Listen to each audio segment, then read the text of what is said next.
Railway துறையிலிருந்து வந்திருக்கக்கூடிய வேலை வாய்ப்பு என்ன அப்படிங்கிறத டீட்டெயிலாக பார்க்கலாம். ரயில்வே கார்ப்பரேஷன்ல இருந்து உதவி திட்ட பொறியாளர், முதன்மை தொழில்நுட்ப உதவியாளர், இளநிலை தொழில்நுட்ப உதவியாளர் என பல்வேறு காலி பணியிடங்கள், மொத்தம் 41 காலி பணியிடங்கள் நிரப்புவதற்கான அறிவிப்பு வெளியிடப்பட்டுள்ளது. அகில இந்திய தொழில்நுட்ப பல்கலைக்கழகத்தில் 50% மதிப்பெண்ணுக்கு மேல் பெற்றவர்கள் விண்ணப்பிக்கலாம். சிவில் இன்ஜினியரிங் துறையில் பட்டம் பெற்றிருக்க வேண்டும். முதன்மை தொழில்நுட்ப உதவியாளர் பணிக்கு பல்கலைக்கழக தேர்வில் 55% மதிப்பெண்ணுடன் சிவில் தொழில்நுட்ப பிரிவில் தேர்ச்சி பெற்றிருக்கணும்.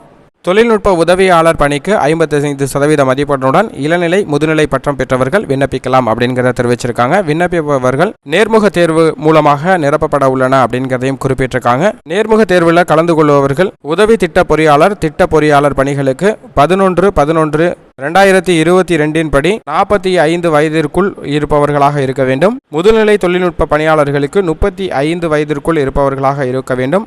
வயது வரம்பில் சலுகை வழங்கப்பட்டிருக்கு அப்படிங்கிறதையும் தெரிவிச்சிருக்காங்க. விண்ணப்பிப்பதற்கு அபிஷியல் இணையதளத்தில் விண்ணப்பங்களை டவுன்லோட் செய்து பூர்த்தி செய்து சமர்ப்பிக்க வேண்டும் அப்படிங்கிறதையும் தெரிவிச்சிருக்காங்க.